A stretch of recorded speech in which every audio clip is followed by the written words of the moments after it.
Hello, everyone, and welcome to the Diamond in the Rough podcast. It is your boy NMR Sports here with Mick Miller 42, Nick Theriault, or Terrio. I gave him a birthday present by saying his name correctly. And we are joined by a special guest today, CBrev, the only A's fan that I personally know, and maybe the only A's fan that exists. But we're going to talk all about that in just a minute here. Diamond in the Rough podcast. Follow us on Twitter and Instagram if you want to stay up to date when our content's coming out. If you're listening on Spotify, check out our YouTube channel. Just hit 30 subscribers. No big deal or anything. Subtle flex there. And if you're on YouTube, you're seeing our beautiful faces. I'll wave hello to you. You get the full experience here. Check us out on Spotify. You can take us to go. It's a good time.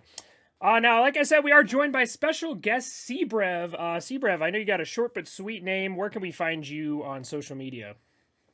Yeah, my YouTube is CBrev MLB The Show. My Twitch is just CBrev, and then my Twitter's at CBrev MLB. I make MLB The Show content, mostly centered around how to get better at the game. Yeah, I'm pretty sure CBrev is at least 3 times better than Mick Miller, me, and Nick all combined our skill levels. So if you're watching our videos, it's to entertain. CBrev will get you better at the game. So that's definitely what you want to be looking at there. Now, I'm NMR Sports. Like I said, you can find me on Twitch and YouTube at NMR Sports, NMR Sports 30 on Instagram and Twitter. MIC Miller, what can we find you? MIC Miller 42, Mick Miller 42, YouTube, Twitch, Twitter, and Instagram. I am literally 3 subscribers away from being able to finally give away my jersey and a copy of MLB The Show 21. So, shameless plug. Go hit subscribe. And Nick Theriault, I see you still don't have your PC together. What's going on with that? I'm just waiting on the last part, so I don't have to use my phone and earbuds anymore. And I'm waiting on your mic and your cam to come in soon. I think. But it is shipped. I think it was expected to come in Tuesday. Wow, yeah, but it is shipped. It was $71, but it is shipped. Do not ship anything to Canada. Do not ship I had anything to send to him some Canada. extra money to ship it. Bro, if I literally sent it to Mick, who's literally like what'd you say, like less than an hour or so away from where you are or something, it would have cost me probably. Well, I'm less than an hour from Canada, but I think it probably takes me like 6 to get to where Nick lives. But still, it would have been literally a 6-hour drive or whatever. It could have saved me like $50. I should have just shipped it to Mick and had him drive it to your house. Honestly, that would have been the best idea. The Canadian border is still closed, unfortunately, so they don't want to just toss it. Just throw it. Yeah, toss it over the wall. Yeah, give him some coordinates to pick it up at. Bring a shovel. It'll be fine. All right. Best idea. Well, enough about shipping costs and Canadian borders and whatnot. I believe we're here to talk some baseball, and I already forgot if Mick Miller has the news or Nick has the news. Whoa, somebody chime in with that. Half and half. It's about half and half. And I'll just fill in whatever Nick forgets. Perfect. Yeah. JT Realmuto injured his thumb in spring training a couple days ago. I believe he's going to be out for a full month, but he should be expected to play on opening day for the Phillies. Shane Bieber got COVID over the last couple days. Ian Desmond opted out of the 2021 season this morning to spend time with his family, and so he doesn't have to worry about the virus and whatnot. And Mick, what else you got for us? Other than that, well, real quick, I do want to say regarding the COVID stuff. So far, I can't remember exactly how many tests they've done. It's less than 1% of people that have been tested, coming into camp, actually tested positive. So that's good news. It was only 4 players. I think most of the people were coaches and stuff. Yeah, coaches or whatever they are, the higher ups, I guess. Yeah, it was like 4 coaches and 4 players, something like that. Like 8 people in total. So that's good news. It was. The point is, it was very few. Yeah, it was very few. How many people got tested? And then Realmuto, I hope that. I mean, that sucks. He just signed that big contract.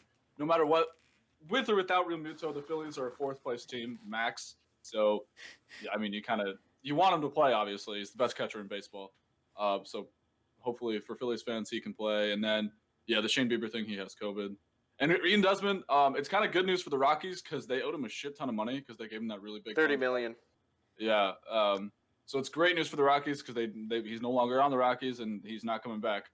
So they kind of can use. They're saving more money now. They just got to trade Trevor Story, and they'll actually be in full rebuild mode.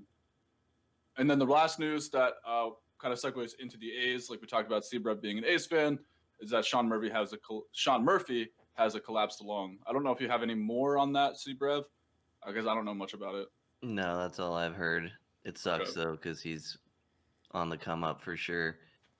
He had a great year last year, so hopefully yeah, we don't know how long of an injury that is or anything, or yeah, I don't have any clue. I'm just thinking the Rockies can give their $30 million from Ian Desmond to the Cardinals if they want to. that's a good point. They probably will. They probably will, dude. They probably will. That's hilarious.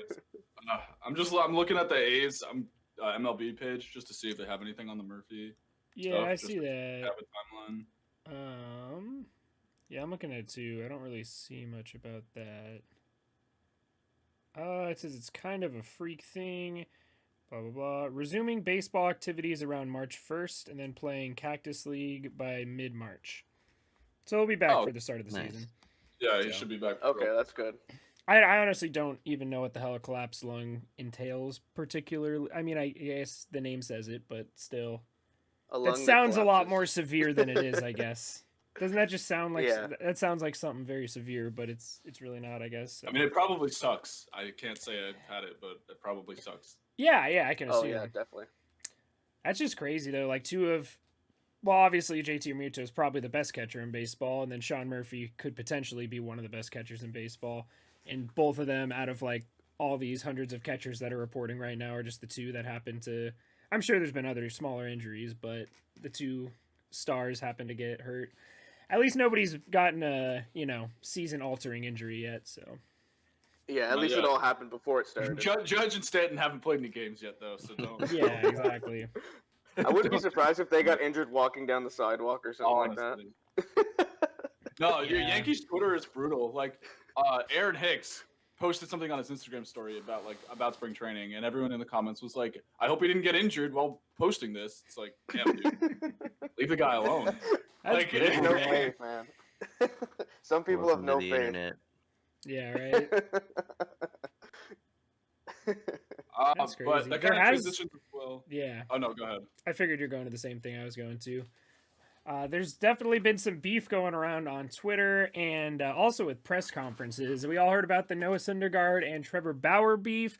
There was also some beef between a reporter saying like, hey, apparently there were rumors you wanted to go to the Yankees. And Marcus Stroman basically said, fuck the Yankees. I hate the Yankees. Get out of here with that. Don't even say the word Yankee. I love Marcus Stroman. No. To clarify.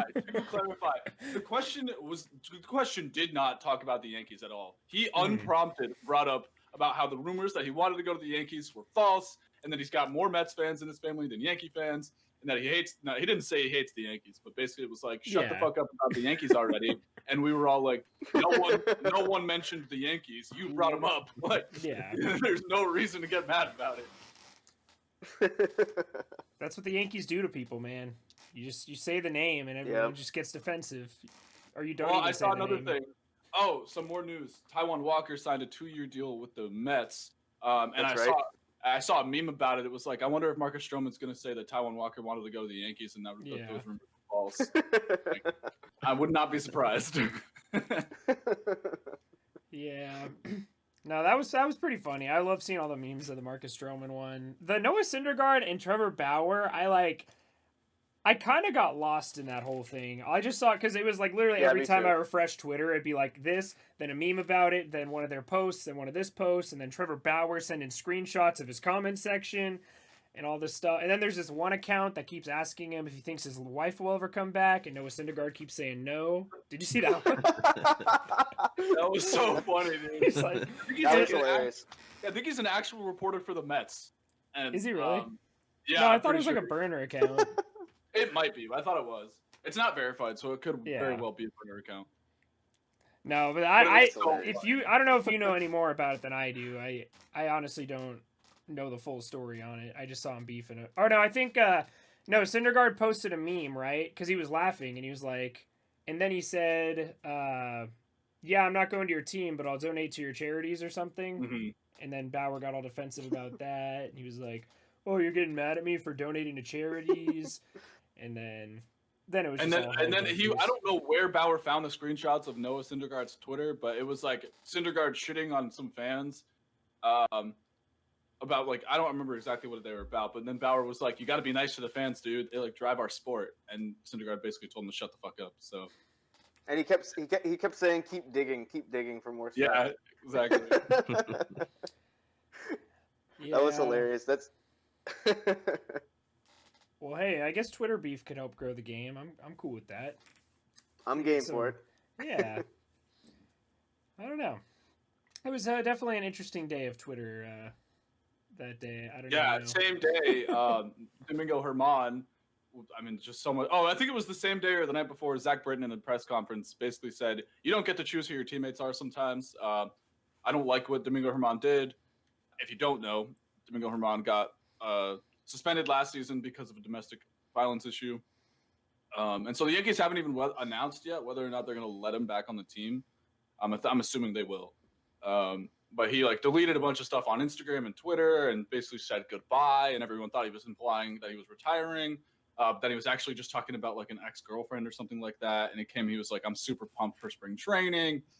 So he's definitely not okay, and the reports are that like he doesn't get along with any of his Yankees teammates, which kind of sucks for him, which isn't surprising, especially after what Zach Britton said. Yeah. So Twitter was a very interesting place the other day. Yeah. It's always a good place to be. Well, it's such an interesting situation because it all depends on what I don't know. I don't know the full story about his domestic violence charge or whatever, or what it is. If it's like an alleged thing, if there was proof, if he got it was. I'm pretty sure it was like someone he like hit his girlfriend or something. I'm pretty sure like in public, and people saw it. There's like eyewitnesses to it. So yeah, definitely not a great guy. Yeah, I feel like we talked Chapman are both shit. Well, because I actually watched a video of the Aroldis Chapman thing, and while that one's a little harder to talk about, I guess, because it didn't happen in public. There's not a lot of evidence. His partner didn't press charges, and they're still together, at least from the time of the video that I saw. So that one was kind of complicated. And then obviously we have guys like Addison Russell, where there was a lot of proof, and then he's out of baseball. Then you have Roberto Osuna, where I feel like there was a lot of proof, but he's not out of baseball. So it's like a very it's a very slippery slope, and I agree with Zach Britton. I probably wouldn't want any of that shit around my team, especially when you're trying to focus up and win a World Series, when you have the roster that's capable of winning the World Series. And honestly, even without Domingo Herman, they probably could still win a World Series with that roster. So yeah, I don't know. It's a unnecessary toxic environment. I don't know if he should like think about a trade or something, but. Well, the Yankees after signing Justin Wilson and who else did they just sign? Oh, Gardner. They re-signed Gardner. That was another news. Yeah, 2 days ago they re-signed Gardner to a 1-year, $4 million deal. Their fifth best so they have outfielder. They need to clear up 2 40-man spots, so they're not sure if Domingo Herman's going to get traded in that deal or not. Yeah, I've heard a lot of rumors about Tauchman leaving. Yep. They obviously have a lot of young pitching and starting pitching that they don't necessarily need. They have a few guys that are out of minor league options that are probably going to get traded just because they're not going to make the big league roster. So, yeah, they got pieces to move around. But more news. So, all right, I'll just be transparent. This is actually the second time we've recorded with CBrev. Last week we recorded with him, and the audio did not save. So we're running it back with CBrev. So we appreciate him coming on again. So we're going to talk about, obviously, he's an A's fan. We want to talk about some A's news. And last time we talked, CBrev did not have much confidence in the A's, especially their bullpen after they lost Liam Hendricks. But then after that, they went out and they signed Trevor Rosenthal, the best reliever on the market, best reliever left on the market, and Yusmeiro Petit. And so they definitely, and they signed Sergio Romo. Yep. So they have a lot more pieces now than they did when we talked to him last time. So CBrev, like your thoughts on the bullpen? Are you more confident in the team now than you were? Yeah, I mean, I'm obviously way more confident now. They signed basically 2 guys with heavy closer experience, and then Petit's been solid for years. So, and he was great for us last year. So it's a lot better. Hopefully they can just establish like Rosenthal as the closer so they don't have to worry about it. But it's nice to have Romo there too, just in case. But they have a lot of depth, so it's good. they signed Petit and Romo, who have a combined age of 105, but they still get outs. So Combined fastball Dude. velocity of 83. Exactly. I'm gonna be honest. I thought Trevor Rosenthal was a lot older than he is, because I he's feel like he's been a 31. very solid reliever for like a few years, and then he just kind of bounced around with teams in the last few years. But man, still got life on his fastball, and he's only 31. So I definitely expect him to be like at least in his mid 30s. But He he's going to be a great closer. Yeah. I'm surprised they spent 11 million on a reliever. I wasn't expecting them to do that, but I guess if they have the money for the year, that works. yeah.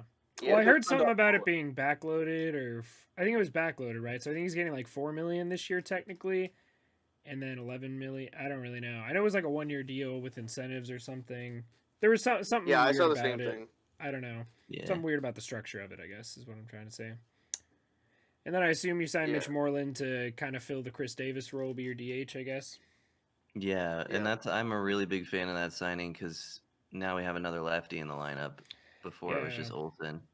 So I'm a big Mitch Moreland guy. I think he's pretty underrated for his career, honestly. So Well, he was electric at the beginning of last year with the Red Sox. Kind of after he got traded, he fell off a bit, but I think he put up like a 1,300 OPS in like 20, 30 games with the Red Sox. So Well, then obviously he he's got not gonna traded. replicate He didn't that, play but- every day. He didn't Yeah. play every day in San Diego, so it makes sense. Yeah. yeah. So I think Oakland would be a Yeah. good fit for him for sure. yeah, I'm really Oakland excited for making Oakland. moves. Yeah, right? Didn't think you'd say that this week, did you? Still gonna get shut out by Zach Greinke every time he pitches, but maybe we'll win some other games. It's all right.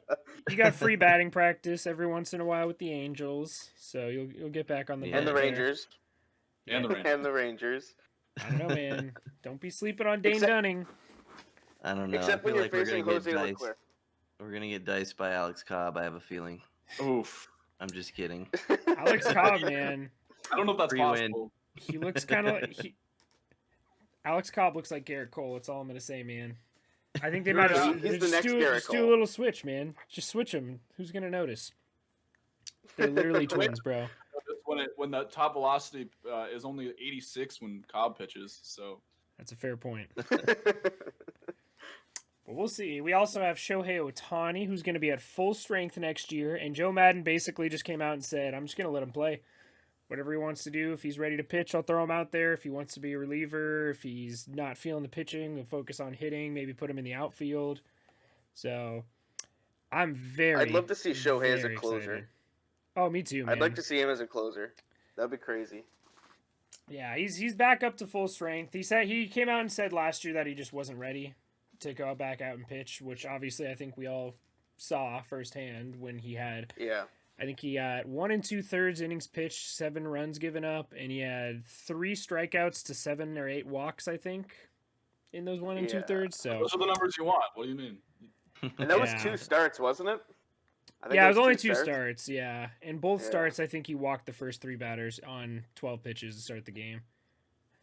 Yeah. Oh man. But then he ended up getting he ended up with 3 strikeouts out of the 5 outs he got. So he had the Funny. strikeout stuff working. He just couldn't find the strike zone. But I'm very Big money confident. talk right He there. also he also looks like he's been in the Mike Trout weightlifting club. So Do you think his velo's gonna be there? I think it'll be back up. I mean, last year I think he was sitting at like 94, but in 2018 he was hitting like triple digits every once in a while. So if he can get his fastball back up to like the 97, 98, I think he'll be absolutely electric. Because with that kind of fastball and his splitter being one of the nastiest pitches in baseball, I think I don't know. Back in 2018 he looked ridiculous. So if he can get back to that with a healthy elbow, I think he legitimately could pitch like an ace, but not, he wouldn't get enough innings or anything to be in the Cy Young conversation. But I do think if he pitches enough, he could definitely win us like 8 or 9 games, maybe even 10. So Yeah, he's fun, man. I'm a big yeah. fan. Imagine a reliever card of Ohtani, like a closer diamond in MLB The Show of Ohtani. Like you could pinch it for. It's just another bench bat, really. And then his you can close card the would game, be too. absolutely perfect if he could just learn a cutter or a sinker. If he could learn a cutter or a Exactly. sinker, dude, it's the best card in the game. Well, I'll plug some of CBrev's content. I'm not good at pitching with Shohei Ohtani, but he does a thing called What Would Brev Do, and he did one with that with Ohtani. And basically, don't throw sliders to lefties, and your ERA is going to go way down. I learned that the hard way. Interesting. Yeah, they just hang way too much. It's not good. And it's a big floaty slider, which isn't the best type of slider. Yeah, you can pretty much get away with just fastball splitter with that card, which is pretty cool. It's kind of like real life, I guess. Yeah. I should have kept them. Oh yeah, I sold everything. You helped me get them. I literally had to sell I sold every them card in my inventory to make $800K to buy them because I didn't get to 20 wins in the event. I think I got to like 16, and I just I think I was busy the last night of the event, so I just didn't play it. I had to sell Justin Verlander, and I think I can't remember who else it was. It was like another 300,000 stub player, but I had to sell all those cards. Like I had 1.4 mil to help him get Ohtani. I had to buy all his cards so he could get them. That was fun. What friends are for? Yeah, exactly. Yeah. We broke the market. I just can't wait, dude. I can't wait. Healthy Shohei, man. Healthy Shohei. Because career-wise hitting, he can guarantee you about 280 average, and he'll hit about 20 home runs if you give him, 100-plus games. At least 20 home runs, I should say. And, I don't know, man. If you look back, I know CBrev knows. I assume you were watching that one game where Shohei, I think, struck out 12 A's and made it into the 7th with a perfect game in, his second start ever. So Yeah, he's another guy that the A's just can never touch when he's healthy, obviously. Yeah. But when the first year he was in the league, he started opening day, I think, and we didn't do anything. Yeah. Stuff is so nasty. I think you guys were his first and his second start. I think Yeah. so. Sure. Yeah. Yeah, he just literally just put a back foot slider at Matt Olson in 3 straight 2-strike counts throughout the game. It was just so nasty. I love it, man. Oh, I'm so excited, dude. There's so much to be excited about for 2021, man. Because we don't know. It's gonna be great. It's not like every year where we're like, okay, this player played 80 games and he sucked, but, his last 40 games were good, blah, blah. It's like, this guy sucked for 60 games. Does he suck now? Or is he good? This guy was really good. Jose Iglesias had a great year, but he probably still sucks, right? Time to find out, Oh yeah, when you have a 450 BABIP like Jose Iglesias did. Yeah, exactly. So it's like all these guys who are really good in 60 games, and a lot of them got paid this offseason, so it'll be very interesting. I mean, Trevor Bauer is the best example of that, obviously. So Yeah. I am thoroughly excited, man. I feel like every team has something to be excited about, I guess, except for the The 0% chance of making the playoffs, Baltimore Orioles. They have Trey And the Mancini, Pirates. man. They have Trey Mancini. They should be probably the most excited team in baseball because of Trey Mancini, man. Just seeing one of the best players come back and be, the Orioles didn't have a star player last year, even though they had some players who played well. Like Anthony Santander is not a star player. He's a good ball player. He's not a star. Trey Mancini's a star, Yeah, So- there's a big difference between the two. Yeah, exactly. So having him back in the lineup is going to be very exciting. So that's what I'm saying. The Pirates have Brian Hayes to be excited about, and possibly O'Neal Cruz. Well, Mitch O'Neal Keller, too. Cruz. Yeah, Mitch Keller might come up. I like Mitch Keller. Or might pitch a little better this year, I should say. Yeah. They So I also don't know. signed Todd Frazier to a minor league deal, so you got some They did. power too. I did put out a tweet to say, can anybody name 5 Pirates players? And I think I got 2 or 3 responses, but some of them seemed pretty staged. Like they went on, Baseball Reference and looked up Pirates 25-man roster. Yeah. But most of them were like, Brian Hayes, and that's it. I could probably name the whole roster just because we talk baseball all the time, and because I watched that team projection episode from Talking Baseball the other day. Yeah. I still can't Yeah. name probably. I don't think I can name double digits on that roster. Even after I that could tweet. name everybody except the bullpen. The bullpen, I just no idea except for Kyle Crick and Richard Rodriguez. Yeah. I can name a lot of starting pitchers like Tyon and Garrett Cole and Glasnow Bro. and Archer. Yeah, Chris right? Archer. Musgrove. Chris Archer. Chris Archer was really the missing piece for that team to make a World Series run, man. Electric rotation there. Pirates fans, man, they were so exciting for so long, or like the beginning of the decade, I should say, and then Like they with just Andrew McCutcheon. Yeah. McCutcheon, Greg. They had the best. They had like, talks of the best outfield in baseball with Starling Marte when he came up, and then McCutcheon and Gregory Polanco was supposed to be this huge stud, and that's definitely has not worked out. So it kind of sucks for them because they really had a lot of pieces, and then it just collapsed, and now they're nowhere. Yep. Yeah. They made a wild card spot like twice, and then they decided to rebuild. Oh yeah, And they didn't ever. the They didn't NL even Central win. was. They had 3 teams that won almost either over or almost 100 games with the Cardinals, the Pirates, and the Cubs in those years. So the Pirates got screwed into the wild card game like 3 times. Yeah. Similar to the A's previous to last year, because the A's were really good. They'd win a lot of games, play the wild card. I mean, I know they lost to the Yankees in 19. I feel like it was 14. They also lost to the Royals, or was it 15? It was 14 in the Royals. 14. Yeah. Which that was a game we never should have lost. That's one of the most brutal losses in franchise history. We absolutely dominated that game until I agree with that. the 8th. And then guess who fucking got their ass kicked by the Royals in 3 games that possibly could have had a series against the A's because did you guys have that good of a rotation behind I already forgot his name. John Lester. Yeah, I feel that like was John the year Lester. we had really good pitching. We had Justin Martin that year too. We had Samardzija, Hamill, and Lester. Forgot about Hamill. Yeah. But you didn't have that 3-headed monster in the bullpen, so I feel like I would have been more confident facing the A's than the Royals, but... Yeah, the crazy part is Gregerson had a great year that year.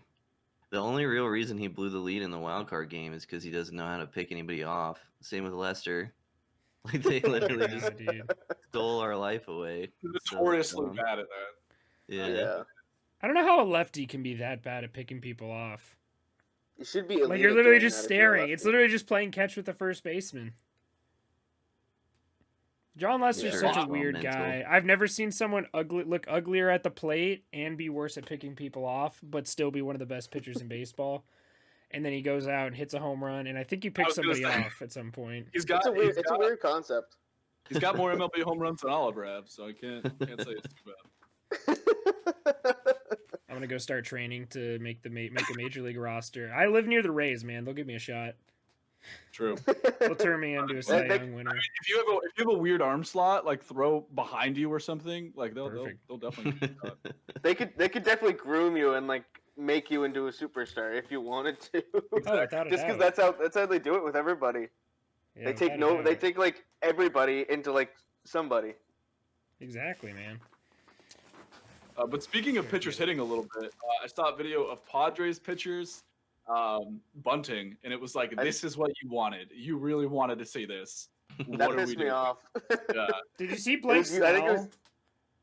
Bro, when Blake Snell, he would literally lay down a bunt and be like, the fuck am I doing? And then lay down another one and be like... He literally just looked confused. Like, he'd look around after he laid a bunt down. He was like, you guys do this shit every day? Like, what? You guys practice this shit? I thought it was just kind of like a coin flip. I'll put it out there and see what happens. That's how I always saw bunting. But I was too thick to bunt. No one ever asked me to do that. Like, I'm going to hit a dinger, bro. I'm Kent Murphy out here, man. I don't bunt. Yeah, so I guess we could go back to the A's a little bit. We talked about the standings predictions last time with CBrev, and he, like I said, he was less confident then. And I don't know if we want to do like our AL West predictions. I think in the projections, again, this is pre a bunch of signings they made, but they were projected to go 82-80 or 80-82, and finish third in the division. And so I think that's a load of horse shit, especially now. So do you see, Brad? I'll let you go first. Where do you think the division's going to stack up? Yeah, I think they're still second. I don't think they're better than Houston, but they're better than they were. So I'll probably go with Houston, Oakland, and then it's going to be a toss-up between the Angels and the Mariners for third and fourth, I think. So. Yeah, I like the hype around the Mariners. I mean, they definitely need more pitching. I think the problem with the Mariners is that they don't really have much pitching.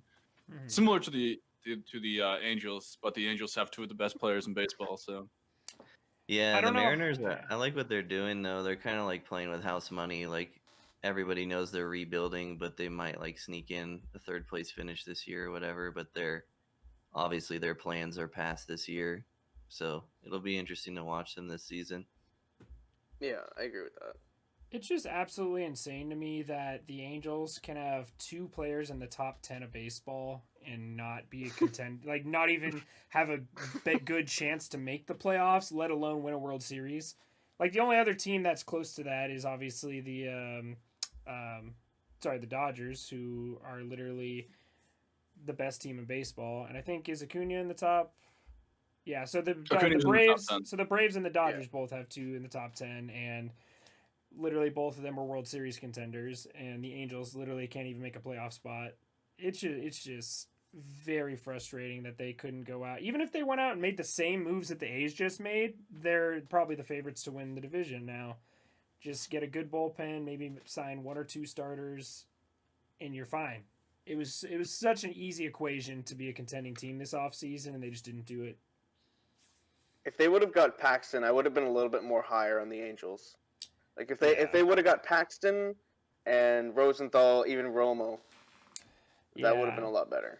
I mean, I also talked about this on stream a little bit yesterday, that the best case scenario for the Angels next year is that Dylan Bundy looks the same as he did last year, if not a little bit better. Griffin Canning breaks out, which is honestly potential to be like one of the best pitchers in baseball, but kind of like Dylan Bundy level, have a sub-4 ERA and, maybe 120, 150 strikeouts. And then Shohei Ohtani pitches amazing, and then Andrew Heaney's like a solid number 3. That is like the best case scenario. Worst case scenario, obviously, Canning has had elbow problems, so he goes down for Tommy John, which is definitely a possibility. Shohei's not back to normal. That's definitely a possibility. And Bundy shows that last year was kind of a fluke. That's also a big possibility. So it's going to be an interesting year. But there is a best case scenario. That's what I got to keep telling myself. There is a best case scenario. But that's not what you want to see going into the season, where you need that to work out. Yeah. You definitely want less question marks, and they don't have that at all. Yeah, exactly. Like the Yankees have a lot of question marks, but if all of your question marks turn out bad, you're still a playoff team. Yeah. If all of our question marks turn out bad, we might be in the contention for one of the top picks in the draft next year. Yeah. So the good news is I guess not the good news, but every team, the Rangers are one of the worst teams in baseball. So those teams, the Mariners, the Angels, the A's, even if worst case scenario happens, they're still going to be the Rangers. So at least you'll have fourth. Yeah, exactly. You're not going to finish dead last. yeah. Same with the AL Central, me and the Royals. At least we have the Tigers in that division. Yep. That's a fair point. It's painful. We talked about it a little, Nolan. We talked about the top 10 list. So last episode we talked about 100 through 50. This episode we can talk about 50 through 100 or 50 through 1. Sorry. Spoiler alert: Mike Trout was the best player in baseball. I don't know if you guys were ready for that, but it happened. So we can talk about 50 through 2 really, because everyone knew that Trout was going to be number 1. I don't know 50 through 3. Everyone knew Mookie Betts was going to be number 2. Oh, you're right. Yeah. Yeah, and Jacob deGrom was kind of a lock for like the top 3 as well. Whether it was I don't think so. Top 3 or 2 or. I could have seen Soto, Tatis, or I've seen Freeman on some lists in third spot, but I don't agree with that. Well, we'll talk about that when we get there, I guess. Yeah, I only have like 1 or 2 problems with this part of the list. Like, well, in the top 10 at least. Yeah, we'll start with at 50. We have some catchers, which is very interesting to see. Will Smith from the Dodgers is number 50, which I like Will Smith, but I don't know. Yasmani Grandal is 49. Ketel Marte is 48th. Josh Donaldson is 47th. Justin Turner is 46th. Max Muncy is 45th. Matt Olson is 44. Anthony Rizzo, 43. Nelson Cruz, 42. And Luke Voigt is 41. I feel like I have to see the rest of the list to find out if I don't like this or not. I feel Yeah. like Will Smith is a little high just because he can't defend worth a damn. His hitting is amazing, don't get me wrong, but if you're gonna put him next to Yasmani Grandal, you can't. I feel like you can't really compare the two that close. I think Grandal should be a little bit higher. Yeah, because he can play There defense. is a big gap between because Grandal's listed as the second best catcher, and then Realmuto, we'll get to him. He's the top catcher. There's a big gap between him and between Grandal and Realmuto. Yeah, that just doesn't make sense. That's the only problem I have with that part. Well, but the only difference I see between the two is that JT Realmuto can run while I don't know what you would call Yasmani moving. I wouldn't call it running. That's pretty much the only we talked difference. about how good defensively Realmuto is. I don't think Yasmani Grandal is that good defensively. Not as good as Realmuto is. No, But he's better for than sure. Will Smith. Yeah, definitely. Yeah, I think So he's higher. I don't have a problem mean, with him being separate from Realmuto. I have a problem with him being one spot away from Will Smith. Yeah, I think my only big problem with this is Ketel Marte being 48. It's not a huge deal, but we've talked about how overrated Ketel Marte is because he had that one good year in 19. But CBrev, you got your boy Matt Olson at 44. How's that? Yeah, it's about right. He had a really bad year last year, but he's still really good, obviously, and still brings the glove even when he's not hitting. So That's what probably I a was good gonna spot say. for him. I mean, Uh, he's got Cruz ahead of him, who literally doesn't play the field. Yeah, I guess when you say it that way, he maybe should be a little higher, but he really didn't hit at all last year, so it's hard to really give him too much credit.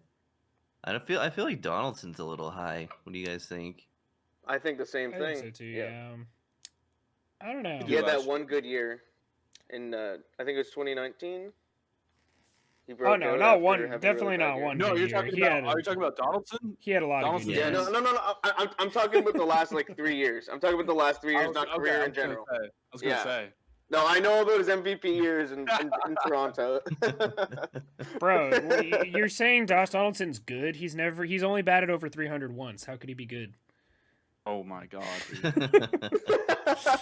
You must be Big a batting really average old guy. baseball writer. Bro, I think it's because of how good of a year he had last year with the Braves. He had 37 home runs, played in 155 games. How old is he right now? I think he's 36. He will be 35 He's gonna be 35. 2021. I don't know. I think they just didn't put a lot of. It's weird. Some players they put a lot of weight on 2020, and some players they put no weight on 2020 at all. Donaldson's Yeah. one of those guys. I feel like they didn't put any weight on 2020. I mean, he had a low average, but he still his OPS plus was 131, which is really good. I don't know how many games he played. He played in 28 games, so he didn't quite have have a full the season. season. He played about half, less than half. So I think he was just hurt. Yeah. So I guess that's why they didn't push him down too much because it wasn't, a full 60 games last year. But I don't know. I feel like he's definitely not. He's definitely on a decline in his career. So I agree. He's on a decline. Yeah, I think so. Yeah, I mean, no, he had would a good agree. I mean, he's 2019, but 35. he's 35 is the end of your prime. You can still be good at 35 years old. Don't get me wrong, but I don't Yeah. think he's gonna get. It any just won't be better. the same. Yeah, Yeah. Yeah, I completely forgot that he played on the Twins. I just remembered it. is Justin Turner really this good? I'm confused. When I think of Justin Turner, I don't know. Let's see. He has a He career definitely gets overshadowed on 838. that. Yeah, Yeah, he has he's a pretty career- good. Yeah, I mean, Yeah, he had a good. he is pretty 2020. decent. Yeah, I don't know. I've always thought of him as like a utility guy who broke out, which is what he was. He was just a utility guy that happened to turn into one of the best players in baseball. But I don't know. I've never really thought of him as top 50. But I guess looking at his numbers, they're pretty good. He's hit over 300, so he passes all the tests that we need him to pass. Now he has a career. I mean, ever since he joined the Dodgers back in 2014, his lowest OPS plus is 121, which is insane. yeah. That's Which is I was- also his highest MVP finish. It doesn't make sense. He has Yeah. that Trout effect. He's good. His best years, he doesn't get the MVP votes. yeah. Well, I was listening to Talking Baseball the other day when they had the episode where they were talking about Justin Turner, and they said over the span of 8 years since I think he joined the Dodgers, he had like a 300 batting average, and his average OPS plus in that time was like 130 something, like 131, Exactly. which is pretty solid. Good. Like I didn't think that he would have blossomed into the player that he did. No one did, but I mean, he is up there in age. He just turned 36. He signed was it 2 years with the Dodgers? It was 2 years, 34 million. Okay. God, they're so good. I hate them. I hate them too. Yeah, me too. Even though I don't really have a If problem. the with them. A's signed literally only like Justin Turner, I'd be freaking losing it. And they're like, That was just "Yeah, a let's side deal. extend him. They're He- like, oh, would he you like? fits." Yeah, would you like some Justin Turner with your Trevor Bauer? They're like, they're gonna have nearly a $300 million payroll and just not even blink an eye about it. It's insane. I'm very jealous. I would be surprised if they don't make the World Series. But how dare my Angels spend $200 million trying to get the best player of our generation to the playoffs once? How dare you? So we can talk about 40 through 31. So we got Walker Buehler at 40, Hyun-Jin Ryu at 39, Clayton Kershaw at 38, Marcelo Ozuna at 37, Michael Brantley at 36, Jeff McNeil at 35, and I believe McNeil is rated as the second best second baseman in baseball. He's at 35. Shows you how thin a position second base is. And Michael Conforto, his teammate, at 34. JT Realmuto, easily the best catcher in baseball, at 33. Paul Goldschmidt at 32, and Jose Abreu at 31. Clayton it surprises me that. Low. Yeah, I do think Kershaw's low because he's definitely still got it. I mean, when you look at like where they were last year, it makes more sense because Kershaw was at 61 in 2020. And then a guy like Jose Abreu was at 97 in 2020. He jumps all the way up to 31 after winning the MVP in just 60 games. Mm-hmm. So when you look at it like that, you might say that Jose Abreu should be higher, but in that 1 year, 60 game span, it kind of makes sense that he's at 31, even though he did win the MVP. Yeah. Yeah. I will point out. I think Kershaw should be higher. Yeah. You seem to love OPS plus. Jeff McNeil's career OPS plus is 139. So I just think OPS plus is a good measure of like because it better represents like you as a player because it's adjusted to your park and everything. So yeah, that's fair. I'm just trying. Yeah, I'm just trying to say that I feel like he doesn't get enough credit for being one of the he's potentially he's in the conversation for the best second baseman in baseball. He's not better than JT Realmuto or DJ LeMahieu. I always forget the abbreviation guys mixed up, but my man just doesn't strike out that often. He had, 567 plate appearances. Sorry, he struck out 75 times in 2019. That's really good. Like I said, he passes the 300 batting average. So he hits for average. He doesn't hit for power, but his OPS plus is through the roof. His on-base percentage is career 383, slugging over 500, and like I said, 139 career OPS plus. So he's only been around since 2018, and he's going into his age 29 season. So I don't know. I feel like we just got to appreciate Jeff McNeil a little bit. We'll say, I mean, he doesn't strike out, which is good. He doesn't swing and miss, but if you go to his baseball savant page, he 16th percentile in exit velocity, 5th percentile in hard hit percentage, and 8th percentile in barrel percentage, which just means he doesn't hit the ball very hard, which isn't exactly what you want. Does he produce? That was literally about that's what I was gonna say. Is that he still produces, even though he doesn't have the best exit velocity. So yeah, exactly. Thoughts, CBrev, on 40 through 31?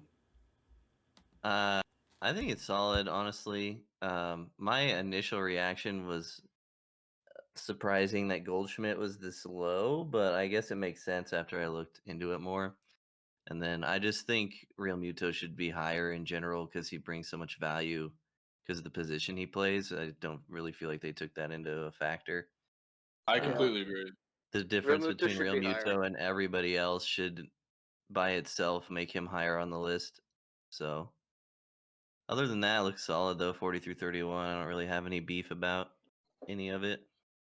Yeah, Realmuto should be a lot higher. I think like at least top 25 maybe, since he was rated the best catcher in baseball, and he brings so much value to that team. How often do you get a 5-tool catcher? Pretty much, it's pretty crazy. Yeah, exactly.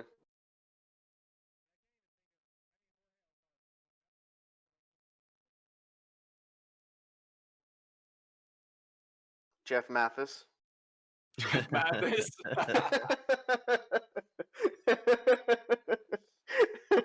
Jeff Mathis is a 2-tool player,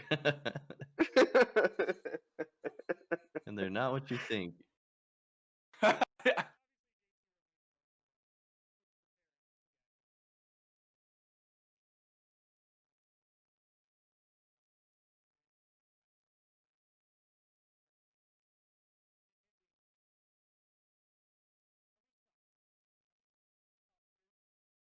Yeah, I'd Yeah. almost put him top 20, honestly. Just my opinion.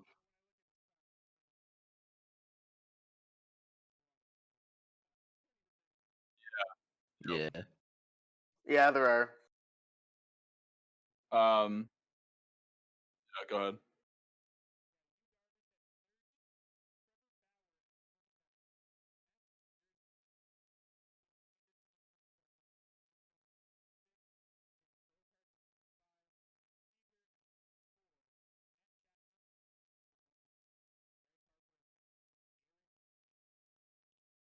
It's a fucking. They're like, we forgot a Yeah. position. Yeah, Yeah, I Put 'em in noticed the that they clumped 20s. them all together. Did you guys hear me that whole Nah. time? Yeah. Yeah. What the fuck, dude? My mic Yeah. said it was muted. Like, it had the red circle that I was muted. That's super weird. We heard you. Super weird. I don't know. That was strange. I was like, you guys were reacting to it, so I was like, weird. No, but oh my god, dude. No, this is a tough. I don't know. I got to see the next list. I feel like to see if I hate this or not. But Aaron Judge at 21 feels very low. Matt Chapman at 23 feels very low. Even Bryce Harper at 22. I feel like that's kind of where he's at now. But I like him more than 22. I feel like. Also, Yu Darvish feels a lot lower than he should be too, and Max Scherzer feels high. I was Sorry, gonna say Scherzer Yeah. may not. Again, though, you kind of with context where they were at in 2020, both Darvish and Bauer weren't ranked at all in 2020, so they jump up a lot, which is good. So I get makes more sense when you put it in that context, especially after just the 60 games when they pitched in the NL Central, which is the Yeah. worst division in baseball. I think you And should now have they're both- Scherzer next to Kershaw if you want to group them together. Either put Kershaw higher or put Scherzer a little bit lower. When you put it Yeah, like I that, would I would really put Kershaw higher. Yeah. I would switch Kershaw and Scherzer. I don't know if I'd switch them because Scherzer's still really good, and I think he was injured last year a little bit. So Yeah. I'd probably. Well, Like I would do a little bit of rearranging to like get Scherzer into the top 25 after putting him, or not top 25, top 35 after he was in 38 in Clayton Kershaw's spot. Just like switch it around a little bit more. Yeah. How do you guys feel about the order they put these four shortstops in?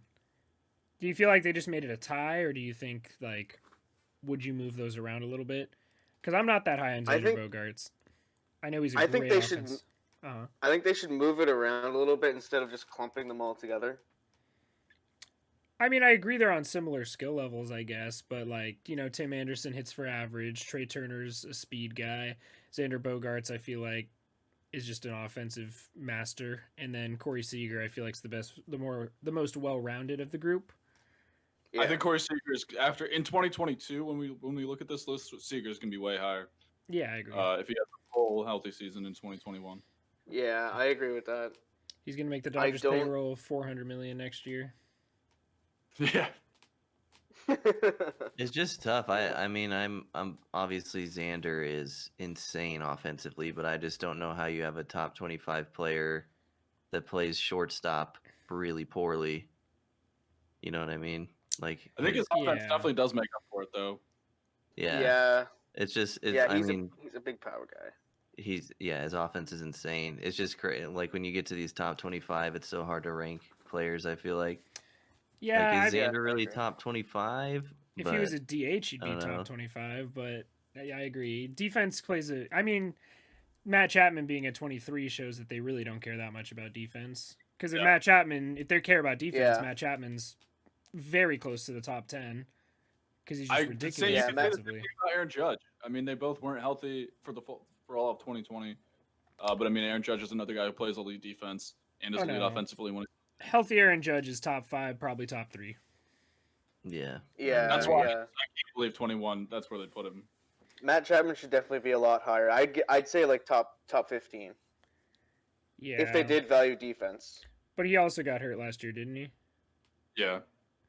Yeah. Yeah, we didn't have him for the playoffs, which was rough. Yeah. I don't know. Yeah, how many?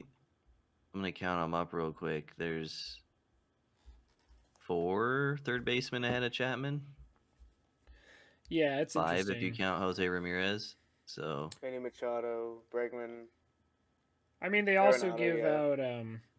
I feel like West Coast teams also aren't in the spotlight as much, obviously, because their games start at 10 o'clock at night, and especially a team like the A's, that's a small market team where it just feels like they get no publicity whatsoever. Because obviously Mike Trout's going to get publicity just because he's Mike Trout. But at the end of the day, you're going to see a lot more of Trey Turner and Xander Bogaerts than you are going to see of Matt Chapman and Matt Olson and all these guys on the West Coast. So I feel like that kind of factors into Matt Chapman being underrated. And defense is also very hard to quantify. It's more of the eye test, I guess. But even if you look at the defensive metrics, ridiculously in favor of Matt Chapman being a top 10 player. yeah, I think Chapman's low, and I think Judge is criminally low. I'd like to hear Mick go into more detail because I know he's a homer. So, Well, yeah, I mean, we've talked about this. I mean, no, Aaron Judge isn't he's not the best at staying healthy. He's had a couple fluke injuries where he got hit by that pitch and then spiraled out from there. But he's doing a bunch of yoga now. He stopped lifting as much weight, so we'll see if that helps. That's a good thing. Him and Stanton, more yoga, less weightlifting. So I think that's definitely going to help him out. And like I said, he's an elite defender. He's not the best defensive right fielder in the game because Mookie Betts is a person. But he's damn close. And then when you look at his offensive stats when he's healthy, they're just insane. I'll try and pull him up in a sec. But if you go back to baseball, if you go to Baseball Savant in 2017, look at Aaron Judge's thing. You will literally never see a better Baseball Savant page than what Aaron Judge had in 2017 when he was healthy for the whole season. Yeah. So he could easily do that again. Yeah. I think if Judge plays 140 games, which is a big if, he's easily top 10 next year. Yeah, I think so, a too. healthy Judge, I would put ahead of Bellinger. I would put ahead of Yelich. We'll talk about that Easily. when we get there. But yeah, I do think I kind of have a problem with Yelich at the 9 spot, but Yeah. Yeah, no. spoilers. But I was just using them for reference. I think, oh yeah, for sure. healthy Judge could push top 5 easily. I just think his defense is so underrated. People think he's just a big lug that hits home runs and strikes out, but No. the dude is absolutely elite at defensive outfield play. Some of Yeah. I watch him basically every game, and he's faster than people think. He's about league average in speed, but for a guy his size, that's incredible. But the throws that he can make from the corner outfield is just insane. The amount of people that he throws out is just they're insane to watch. If you're listening to this, go Google Aaron Judge outfield assists. Your jaw will hit the floor. Well, he's just a freak of nature. Him and Giancarlo Stanton both are just standing next to any top player. Standing next to Mike Trout, he makes Mike Trout look like a little boy. It's ridiculous, dude. He's just a monster. If he can just put it all together, well, he already has put it all together in 2017. But if he could just, so it's very frustrating, man. I know you're more frustrated than I am, but I was gonna say you can talk about frustration. Yeah, because he's one of my favorite. He is one of my favorite players in baseball when he's healthy. It's just I want to see more. I want to see more Aaron Judge. I want to see 2017. I want to see him stick it to Jose Altuve and finally win an MVP. I'll give up a Mike Trout MVP season for an Aaron Judge MVP season. I'm all for it, man. He is ridiculous. He's just so fun to watch. Absolutely. Yeah, he just needs to stay healthy. Same with Stanton. I'm really high on Stanton. I really like him. But same as Judge, he needs to stay healthy. They need to stay away from the weight room. Yeah, it's just such an easy. I'll never forget that play he made against Houston in the playoffs to cut the ball off and get it in, and then Sanchez botched it at home plate. But that play was so crazy to even cut that ball off. Do you know what I'm talking about? I think it was Correa that hit it and it was a walk-off in the playoffs. But Yeah, I know what you're talking about. this ball was roped in the gap at like 105, and Judge cut it off before it got to the wall. I was like, what is this? So crazy. Yeah. Well, he just covers, especially in that right field in Yankee Stadium, he covers so much ground of it too. And that's a pretty tall wall there in right field, and I'm pretty sure standing up he's taller than the wall. Yeah, dude, he makes that wall look like the right field fence at Fenway, and that's just how. I mean, I've seen him rob home runs where he literally just puts his glove in the air and catches it. Yeah. Easy. Yeah, oh my god, dude. Not a short wall. Well, obviously we're talking a lot about Aaron Judge. How do you guys feel about Bryce Harper? Because I don't know. I like him a lot. And I don't know. Obviously the 2015 season he had was one of the best we've ever seen, probably in our generation. Absolutely. And I do think he's still talented enough and he's capable of replicating a season kind of like that because he's in his prime right now. He's still got the power. He's still got the contact. He's not necessarily, I mean, he's surrounded by some guys, but not really consistent guys, I guess, except for JT Realmuto because Rhys Hoskins has his flashes. Didi Gregorius has his flashes. Andrew McCutchen, same thing. So I don't know. What do you feel about Bryce Harper? Is he too low, too high? I think he's just fine right there, but he needs a lot more protection in that Phillies lineup for sure. I would definitely keep him in the top 25 just because of what we've seen in 2015 and what he's done in past years as well. For me, he kind of rates similar to a guy like Christian Yelich. So I don't agree with the huge gap between Yelich and Harper. I know Yelich, like in the past few seasons, his numbers are better than Harper's, but I think they have a very similar potential. They don't play the best outfield. But just listen to this. In exit velocity, hard hit percentage, like all the normal baseball savant stuff, 93rd percentile, 92nd, 99th, 96th, 99th, 97th, and 100%. And he doesn't even strike out that much either at 77 percentile. So that's elite. That's as good as you want. I think he does get a little bit unlucky. He hits the ball extremely hard.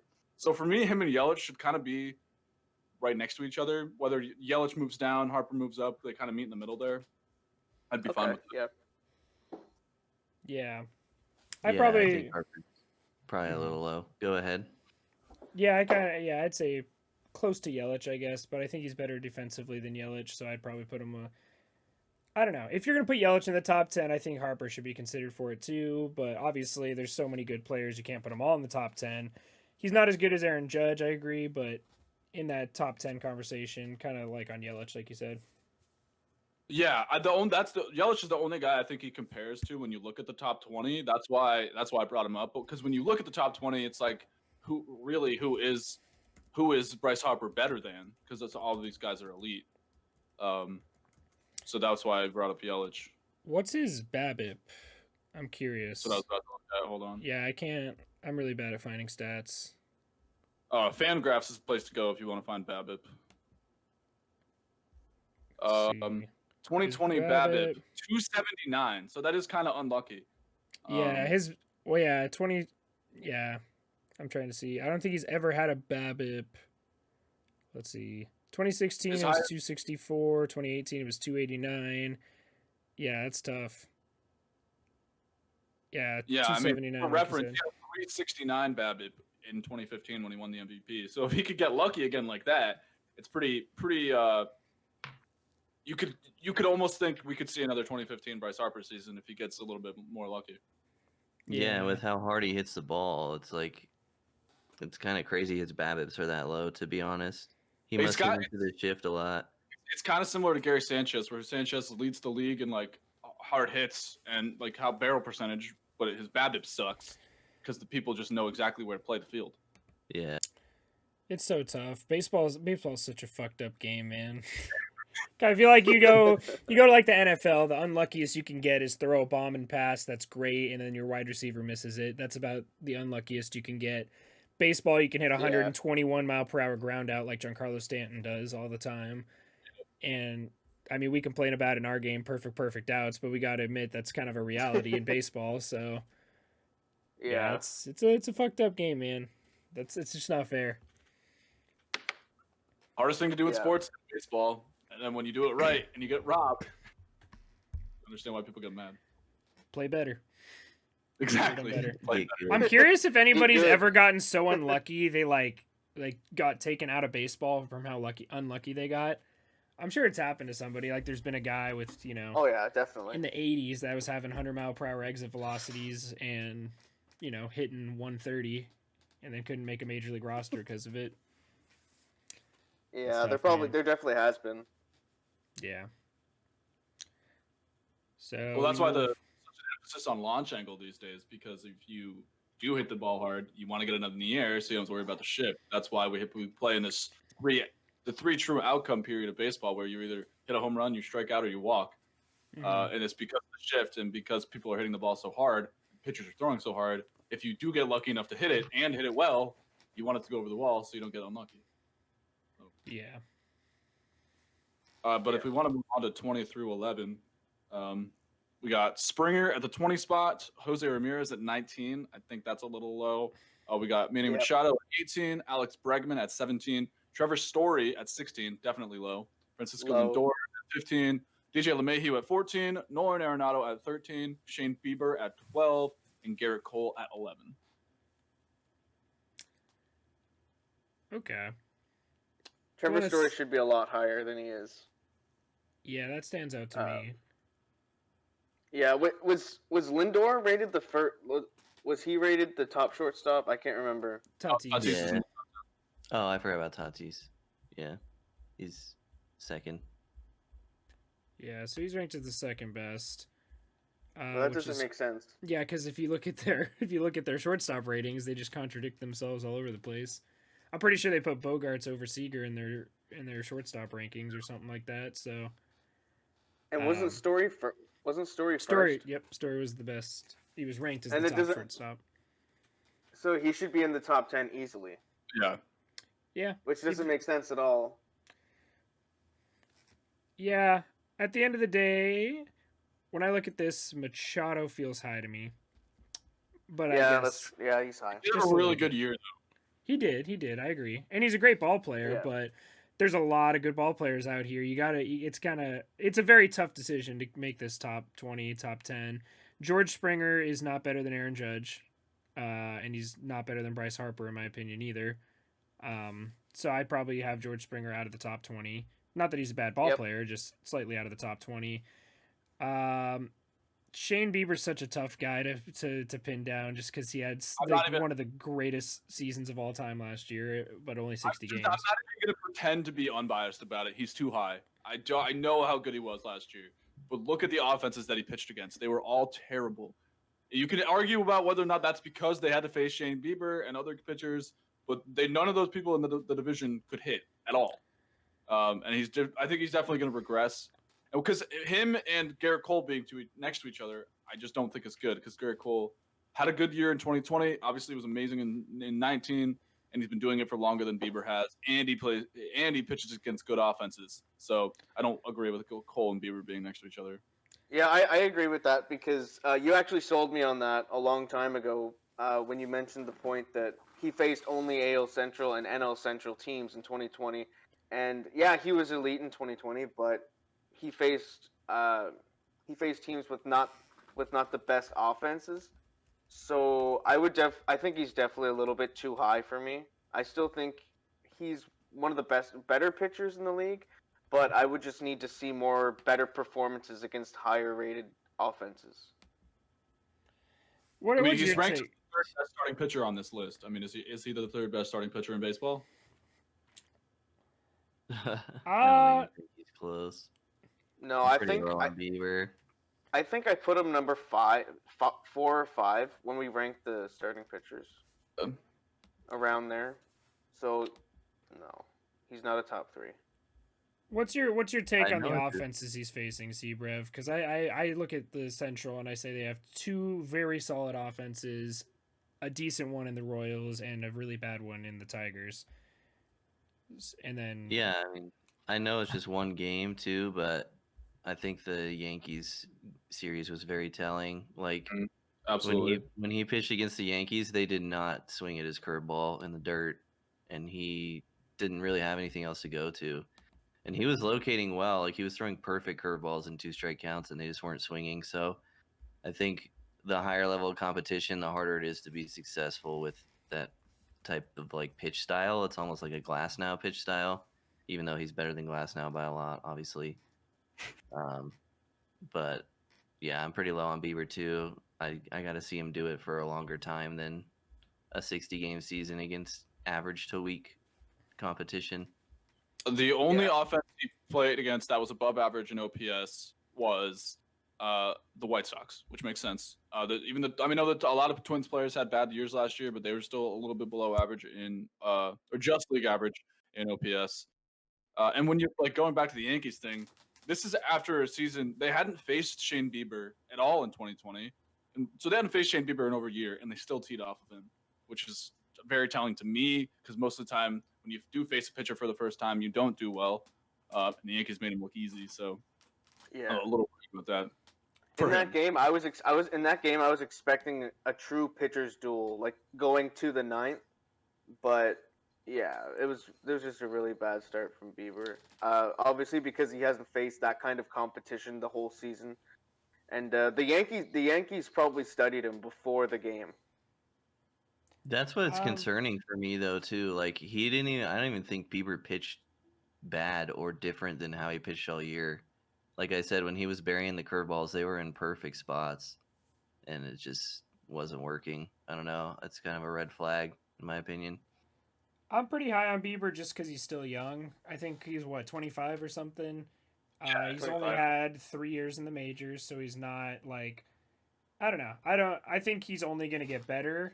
I don't think he's going to replicate last year, but I think he's going to be a top starter in the American League. Do I think he's going to be a 12th best player in baseball? Probably not. I think they're just trying to I think the reason they put him up there is just how dominant his 2020 was, and it was And like I literally understand that. historic. So that's the only reason I see they put him there. Do I agree with it? No, but I am still high on Shane Bieber. My problem with it, we talked about the stock that they put in for 2020. You look at a guy like Christian Yelich, had a historically bad 60 games. He's still top 10. And I'm not shitting on Yelich. He's just the best example of this. I am a Yelich fan. But Yelich is still in the top 10 after a terrible 60 games. Garrett Cole, you look at the season he had a good season. He dropped 4 spots. And then Shane Bieber was 58th in 2020, and he jumps all the way up to number 12. And we're debating. I don't like the inconsistency of the stock we're putting in 2020. I know it's hard. I know it was a weird year, but you can't move a guy up over 40 spots and then leave a guy who had a bad 60 games in the top 10. Yeah, I think it's going to be a lot more solid next season. Once, like when we're doing this next year, like talking about the top 100 players, it's going to be like I think it's going to be a little bit more solid because we're going to be seeing full seasons from these guys from when they had bad seasons in 2020. Same thing with the good players, or same thing with the bad players having good seasons in 2020. So it's just going to be a little bit different. We'll see who's really going to come out on top. I agree. Yeah, I feel like we talked about how do you guys feel about Nolan Arenado? I know a lot of people are really low on Nolan Arenado, and I'm personally very high on Nolan Arenado. Like, what are your thoughts? I'll let CBrev take this one because Matt Chapman gets compared to Arenado a lot, so I'll let CBrev take this one. Nolan Arenado's in the spot. Fun fact: they went to high school together, so I think Chapman played shortstop. So yeah, they probably won state, but I actually played against them. Or my high school played against them. They played at El Toro High School. I played at Mission Viejo High School. I think they're before me, obviously, because they're a little older, but I don't remember. I know us and them were the only two like good schools in our division or whatever. So I don't think they won state or anything, but I do. Obviously, they were fucking dominant, but yeah, pretty interesting. It's hard in California. I mean, imagine trying to get a hit through the infield with Chapman and Arenado playing the same infield. Like, yeah. Incredible. That'd be a nightmare for hitters. Yeah, I mean, Nolan, I don't know. I feel like he's about right there. I also live in Colorado, so I've seen Nolan play probably more than anybody. But, yeah, he's fine at 13, I think. His offense at times has struggled which has really been hindering him recently. But the defense is still there. Like, he hasn't lost a step at all defensively. So he's on par with Chapman, I think. I'd have to look at the DRS and stuff, but I know Chapman's DRS is crazy just because of the Coliseum. But They're I think yeah, I was talking about this with one of my buddies on my stream last night, and he talked about apparently Chapman's defensive metrics are better than Nolan Arenado's. I think he has a higher DRS in more opportunities and a higher outs above average in more opportunities. But I guess, like you said, yeah, he has the Coliseum to work with, and Nolan Arenado has made his own good plays in the Coliseum, I think, or is that in San Francisco? I think You're thinking of San Francisco. I think I'm thinking of Josh Donaldson, who made some good plays in the Coliseum. Yeah. But yeah, They both have Josh Donaldson and Arenado both have that play where they they're dive over the going for- tarp, right? They dive over the tarp, exactly. They fall That's- through yeah. it. Yeah. Also, I'm trying to look up his high school stuff. As a sophomore on varsity, he hit 439 with 3 home runs and 110 plate appearances as a sophomore in high school. Looks like he was their leadoff hitter. But yeah, he hit fourth, and he had 517 as a senior. have you ever looked at Adrian Damn. Gonzalez senior year of high school? Adrian Gonzalez? No. No. Yeah, I have to find this. It made me laugh out loud when I looked at it so many years ago. Oh, he also Real had quick, he also had a I completely 1.8 agree with what you ERA. said about. Oh my God! Jeez. He only started 2 Um, games though. Okay. But I was just gonna say I completely agree with what CBrev said about Arenado. I do like him at 13. Obviously, he's got the potential to be a top 10 guy, but he is moving out of Colorado. We'll see how that plays with his offense. He was injured in 2020. Hasn't had the best offensive season, so I like him at 13. He can go out there and win the MVP. He has that talent, but at 13, I like him. For sure. Yeah. Yeah, I don't know. I can't wait to see him and see what he does outside of Coors Field, I guess. Okay, I feel like a lot of people Okay, give a well, shit talk for about that. talk about his former teammate, guy right next to him at 14, DJ LeMahieu. I mean, he proved all the haters wrong about the Coors Field effect. So Arenado could definitely do that. Yeah, of course. 100%. And when you look at a lot of people, I mean, they talk about how the ball flies in Colorado and stuff, but when the Rockies go on the road, they're at an extreme disadvantage. One, because of the elevation difference, but breaking balls completely move differently in other stadiums than when they do at Coors Field, because Coors Field has that effect where they make breaking balls less effective. And when you go to another stadium and breaking balls are actually moving the way they're supposed to, it's a lot harder to hit that way. So if Nolan Arenado gets more reps, plays a lot less in Colorado, he might get better at hitting breaking balls, and maybe his offense goes up. That effect, that's exactly what happened to DJ LeMahieu. LeMahieu is one of the best breaking ball hitters in the game, because I think he finally got out of Colorado and saw what breaking balls are supposed to do. Yeah, you get a little consistency. I just found it. Adrian Gonzalez hit 645 with 13 home runs his senior year of high school. Holy shit. Oh my God. He was number 1 overall by the Marlins. I didn't know that. Yeah, that's. I didn't know crazy. he got drafted by the Marlins. You guys didn't know that? No. Somehow I did.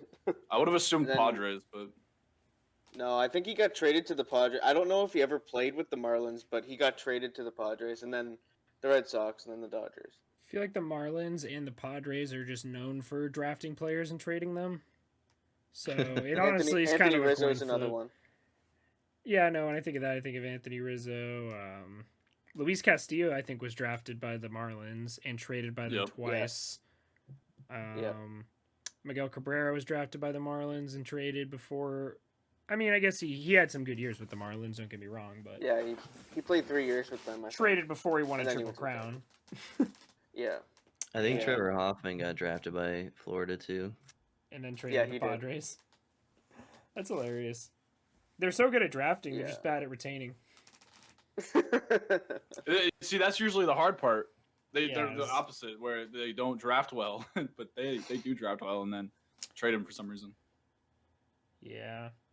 I feel like everything outside of the top 10 is a lot harder to is filled with more controversy than the top 10. But Yeah. I mean, I can rant about Bellinger and Yelich. Yeah. We want to move into the top 10. So number 10, of course, is Cody Bellinger. Number 9 is Christian Yelich. Number 8 is Anthony Rendon, the first Angel on our list. The number 7 is Ronald Acuna Jr. Number 6 is Fernando Tatis Jr. Number 5 is Juan Soto. Number 4 is Freddie Freeman. Number 3 is Jacob deGrom. 2, Mookie Betts. And who else could number 1 be but Michael Nelson Trout, I should say. The GOAT. So I guess we should just start from 10 and work our way up. Because, I don't know. How much time are you giving me? How long of a rant can I go on? Just fuck it. We'll just go. If we have a 2-hour episode, we have a 2-hour episode. Oh, I got to work at 4 o'clock, but so I can't rant for that too long. But I mean, Bellinger, it goes into the stock they put in 2020 and inconsistency of that. Like, he dropped 7 spots after 2020. He was ranked number 3 last year. Like, I don't know, it's bullshit. He plays elite defense. He's elite offensively when he's healthy. I think it was just a bad 60 games for him. And then he had a good. I think he had a decent postseason. I don't have the numbers right in front of me, but his postseason was really good. Exactly. So I think it's stupid. He has such higher potential than Yelich. I know Yelich is amazing offensively, but I think he should be ahead of Yelich just because of the defense that he brings. He plays elite. He can play elite first base, or he can play elite center field. How many players can you say that about? Yeah. 1. Yeah, that's a good Cody point. Bellinger. Yeah. So I don't agree with Yelich being at number 9. I think he's too high. Just like I said, the consistent. I mean, he was at number 2 in 2020, so I guess dropping 7 spots, it makes sense. But I think Belly should definitely be ahead of Yelly. I would switch the two. That's really my only problem with the top 10. Every other person I agree with, pretty much exactly where they are at. I just think Belly and Yelly should be switched. I agree. Bellinger's a better and younger player, but Christian Yelich has. I think offensively, Christian Yelich is still better, or should be better. Cody Bellinger, I agree, but he's been hot and cold every other year. He had a great rookie season, then he had a bad sophomore season, then he had a great third season, and then last year he didn't have that great of a season either. He didn't even have a bad season, though. Bro, it's time to grab the popcorn. He had a good season last year, but it wasn't amazing. It wasn't his 2019 campaign that was fucking ridiculous. And also, his 2019 campaign wouldn't have even been an MVP campaign if Christian Yelich hadn't have got hurt and broke his knees or whatever That's true. he did. That's a good point. Yelich would have won the MVP if he didn't get injured. Yeah, exactly. So at the end of the day, I feel like Cody Bellinger will be, probably a top 3 player in baseball eventually, but I need to see some consistency out of him. I can't. The reason Mike Trout's the best player in baseball is consistency. The reason Mookie Betts is the second best player is consistency. When you get to the top 3 and 4, well, Jacob deGrom, consistency. You could argue with Fernando Tatis and Juan Soto being up there because they're too young to prove that. But Freddie Freeman, another guy, consistency. That's not what I'm seeing from Cody Bellinger yet at this point in his career. And I know he's going into his 5th season, but I still would like to see him put 2 good seasons together, 2 great seasons, I guess, together before I call him one of the top 3, top 5 players in baseball. So if you want to put him at 9 above Yelich after last year, I'm fine with that. But, 2019... Yelich was better than Yelly because we can quantify offense more than we can quantify defense, even though the eye test tells us Bellinger's better defensively. So that's my argument. Okay. No, I mean, that's a decent argument. I'm interested in what CBrev has to say about it. I'll let you take the floor. Where do you stand on this? Nolan and I are known for our polarizing opinions. I'm not saying Bellinger's bad, of course. You can probably tell from my earlier comments, but I think I put a pretty decent amount of stock into defense, more so than most people. So I would put Bellinger ahead of Yelich. I think it's probably closer than Mick is indicating, but we'll see if Yelich can return to form, I suppose. I just want to give them props. Like, we criticize them a lot on this rankings, but having Rendon 8th, I think, is probably the best ranking they have on the whole list. I just think in the general public, he's so underrated. So for them to put him there is really good. Yeah, I agree with that. Rendon is really he definitely deserves to be top 10. Yeah, no, I'm a big Rendon guy. I agree. He's not one of the flashiest players in baseball, but they had him at the top of third base rankings, and they have him in the top 10. So, yeah, just because he plays such good defense and he's so good offensively, and yeah, So I do agree. I like that ranking a lot. He's one of those guys where if you just watch him play, he like almost never looks lost at the plate. Like even when he makes outs, it seems like he knew what was going to happen. He just didn't execute. You know what I mean? His Yeah, mitts Yeah, are I agree always with that there. 100%. One of the best eyes in the game. He can hit for power if he wants to, but he's more of a contact guy. Like you see, yeah, I agree with that. Like you'll see him down in an 0-2 count. Most players look like, oh shit, they're gonna strike out. Him, you're like, oh, he's just getting started. He might draw a walk here. Yeah. Yeah. That's I've seen a lot of clips of him doing that. Like coming back from 0-2 counts and just drawing a walk. Like, it's crazy. Well, yeah, I just remember him in spring training last year watching him play. I'd just be like, damn. Like it's, I don't know. His baseball IQ's through the roof. Oh yeah. It's ridiculous. Then we have a slew of young guys right here that are very good, very talented, but you don't really know what's going to happen. It's almost like prospect rankings here with Acuna at 7. I feel like he's more established than our next two guys. I like Acuna. I like Acuna a lot. Yeah, me I too. definitely think he's possibly on the little paragraph they wrote about him. He says he's possible to hit a 40-40 season or a 50-50 season because he's got the Absolutely. speed, defense, and power. I don't remember his 2020 that much. I don't know if he had like an amazing 2020 or not, but It must have been pretty good because he got a finest in the show. That's true. Yeah. Let's see. He hit 250. His on base percentage was 406. So he had a 987 OPS and a 155 OPS plus. So yeah, that's pretty good. So he sucked. He Yeah. only batted 250. That sucks. You know what? Crazy on Maybe base he'll- for that average. Yeah, that is ridiculous. He definitely needs to strike out less. He walks a lot. He definitely needs to strike out less, though. Yeah. He's 99th percentile in hard hit percentage and walk percentage, but 14th percentile in strikeout percentage. So if he can cut that down a little bit, he can easily have a 40-40 season, which is just crazy to think about. Yeah, I would Yeah. love to see a season like that. He's 23 years old. Cannot emphasize that enough. Yep. He's not like Juan Soto, who was born yesterday, but he's still really young. Yeah. Damn. Yeah, Acuna, he's so good. Just because he's like Juan Soto if he could defend. Juan Soto's obviously a little better defensively, but And steal. yeah, and steal bases. That's what really gets me on him. 37 stolen bases in 2019 in 156 games. That's fucking wild, dude. Yeah, Yeah, I was just looking at 41 Great. home runs and 37 stolen bases. That's crazy, man.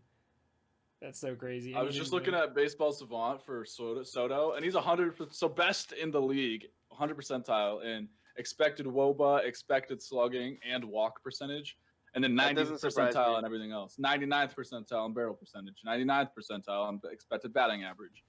Like holy Yeah. shit! And he doesn't strike out. He's 91st percentile in strikeouts. That doesn't surprise See, me at all because this a is lot of what people compare him uh-huh. to Ted Williams. Yeah. This is what I want to see on Bellinger's reference page, you know? He just keeps getting better every year. But I do think that the Baseball Writers Association probably hates him because he doesn't bat, 250 batting average. I feel like that. I honestly, as much as we joke about it, I feel like a lot of the people who vote for awards like MVP care about that batting average. Yeah. But I feel like he's the perfect example why batting average is a bullshit stat. Because you just look at him and every single stat he has is fucking ridiculous, except for strikeouts are a little high, like you said. But his OBP is ridiculous. His slugging percentage is almost in 600s every single. Well, he's over 500 every year. Last year was in the 600 or 580s. 987 Almost OPS 700. last year. Yeah, 155 OPS plus last year, and he only batted 250. So, yeah, absolutely ridiculous. Definitely belongs in the top 10. And I remember before last year, I think people were arguing that you should draft him in your fantasy league over Trout, even though he's not better, just because he steals a lot more bases. Yeah, definitely a well-rounded ball player there. I think I'd swap Freeman and Acuna in this list. I would do Yeah. the same. Yeah, I mean, Freeman did win the MVP. He was really good. yeah, he had a ridiculous 2020. Yeah, I mean we're we're grasping at straws at this point, but Yeah, it was absolutely. just just a observation I made because I feel like Acuna maybe should be top 5, but it's so hard when you have 15 guys that could be top 5. Yeah, that's Yeah. true. Yeah.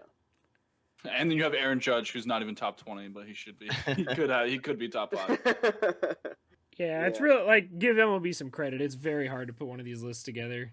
Like, it's awful. especially the top 10. Well, yeah, because like, oh, you put Ronald Acuna at 4, then where do you put Aaron Judge, and then where do you rank Jacob DeGrom, and then where do you rank Shane Bieber? Where do you rank? You know, every time you move someone, it has an effect on another player. So Yeah. Exactly. I do agree. You I could think that- put Acuna at 4 though. I think the top 3 should be the same for every person with Trout, Betts, and DeGrom. Grom, yeah. That's like a solid 3 that everybody should think. Yeah, That's what I think. DeGrom's ridiculous. And Yeah, I mean, if you don't think DeGrom's the best starting pitcher in baseball, you're just factually wrong. Yeah. He should have won shoulda- the Cy Young this year. He should have won his 3rd Cy Young in a row. Like, no one does that. Yeah. No one does that anymore. Except for Kershaw. I think Kershaw was close. Yeah, I think he won. I think it was 2 Cy Youngs in a row, but I think he's got 3 in total. well, it's just so tough because I feel like every year you get a Shane Bieber season where you're like, or Rick Porcello wins the Cy Young. You know, it's so hard to be the best pitcher in baseball every year. It's not hard to, I mean, it is hard to have a good season every year, but it's not like impossible to have a great season every year. But then you have a guy like Hyun-Jin Ryu will go out and have a .8 ERA in the first half. Shane Bieber will go out and set a strikeout record. Clayton Kershaw will go out and, well, that's a bad example, but you know what I'm saying. So Well, like it's kind of simple. Like DeGrom and Trout are in similar situations where every year we're going to talk about Trout finishing, top 5 in the MVP. Every year we're going to talk about DeGrom finishing top 5 in the Cy Young. And then it's these other guys. You're talking about consistency. Like they're going to be surrounded by different dudes every single year, but they're always going to be there. yeah, so you're like, what the fuck, Josh Donaldson? Don't be that good. Let Mike Trout be. What the fuck, Mookie Betts? Mookie Betts, why are you having an 11 WAR season right now? Mike Trout's supposed to win this. Yeah. I'm still waiting for MLB The Show to drop that 78 overall Rick Porcello Cy Young card. Ooh. 78 dude. overall. That's hilarious. Man, That'd that be card an would interesting, PPR. bro. That would be such an interesting series. I would love that, man. Like Yeah. worst overall cards, The worst award season. Yeah. worst award cards. The undeserving series. that'd be a really fun team build to do. That'd be hilarious. Yeah. So we talked a little bit. We'll get in the top 6 now with Fernando Tatis Jr. And my God, imagine being this kid right now. No pressure. Just no pressure. You've played 89 games in the major leagues. You just signed a $340 million contract. You're supposed to take your team to the World Series, and you're the 6th best player in baseball. No pressure, though. You're good. No pressure at all. There- Doesn't exist. There's absolutely no reason to think that he's not going to be this good, though. Yeah, exactly. No, I wholeheartedly agree. 6 is a good spot for him, and it sounds absolutely insane to say that to a guy who hasn't even played triple-digit games. You talk a lot of shit on Bo Bichette, but Fernando Tatis Jr. is just ridiculous. And if you're a fan of sabermetrics, he's legendary. Yeah. Yeah, He's- his. I know Mick is already going to bring up his baseball savant. Yeah, exactly. It's insane. Yeah. It's literally like heaven to look at. It really is. I mean, his only below average stat, it's not even bad. It's just below average. 43% strikeout percentage and 38% whiff percentage. But then everything else is in the high 90s. So if he walks a little bit more and strikes out a little bit less, I mean, we're talking about potentially the best, easily the best shortstop in baseball, top 3 player in baseball. 100th percentile in exit velocity, hard hit percentage, and barrel percentage. And he plays elite defense at 99th percentile, outs above average, and 98th percentile sprint speed. So I could see him being a top 3 in like 2 years. if you're making a road to the show, you use Tatis's player profile. He hits for power, he has speed, he plays elite defense. Like, this is exactly who you want. Yeah, exactly.